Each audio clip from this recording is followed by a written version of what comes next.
Here we're going to take a look at a couple of very important theorems, the fundamental theorem of algebra and the linear factorization theorem of algebra.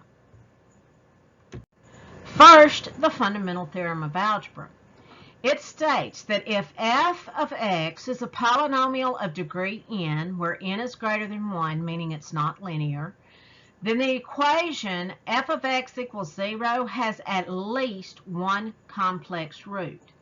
Now, please don't forget that the real numbers are a subset of the complex numbers, so that root may be real, it may be rational, it may be an integer, but there is at least one root.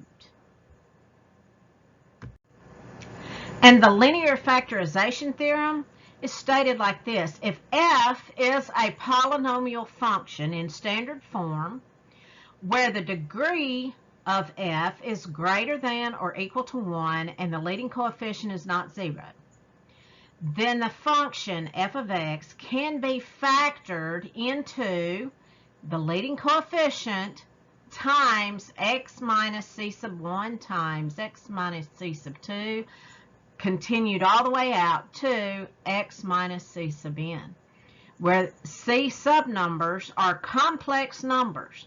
Now, again, the complex number may end up being a real number. It could be rational, it could be irrational, it could be an integer, it could be a whole number.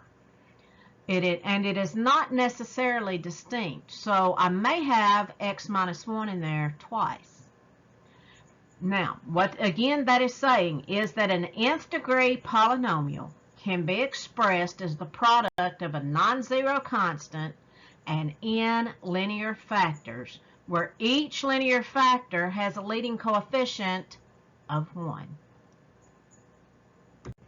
So let's take a look at what this is saying, but let's look at it from the teacher's point of view. I want to make up a third degree polynomial for my students to solve, and I want -3 and I to be zeros. What does that tell me? Well, if -3 is a 0, x minus -3 is a factor. If I is a 0, x minus I is a factor. But if x minus I is a factor, so is x plus I, because they come in conjugate pairs. Now I have the third degree. I have 1, 2, 3 x's that will eventually be multiplied together, which will give me a cubic function. So I'm going to go ahead and multiply my conjugate pairs. That gives me x plus 3 times, conjugate pairs give the difference of squares, that's x squared, minus I squared is -1. I'm going to change minus the negative to plus positive. And here's where I want to pause, simply because experience has taught me that this is usually the fastest place to do what I have to do next. Next, I want to take a look at the f of 1 equals 8 thing, because see, that last theorem said that I may have a lead coefficient here that needs to be multiplied through. How am I going to find out if I do or what it is? I'm going to use f of 1 is 8. So if I substitute 1 for x, I'd better get an 8 for my answer. And I have found usually that if I stop at this point instead of multiplying it out with all those cubes, start to put my answer, then it does usually turn out to be a little bit easier, because it's kind of simple here to say 1 plus 3 is 4, and that would be 1 plus 1 is 2,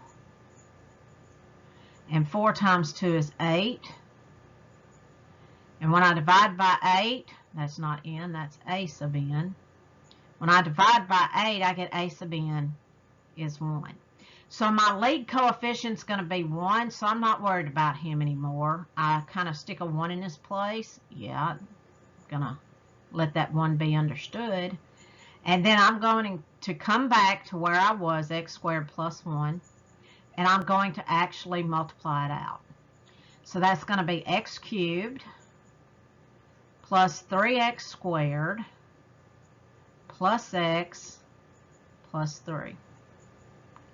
It's not exactly full. I was left off my square. It's not exactly full because I did first and then I did inner before outer, but that's because that was the order I wanted them listed in. So since my a sub n is 1, I propose that this is f of x. Now, as a fair warning before I let you go, it could have been that I ended up with 8 equals 4 a sub n, in which case a sub n would have been 2, and I would distribute that 2 through everything. Okay? So don't be shocked when that happens to you on your homework. Good luck.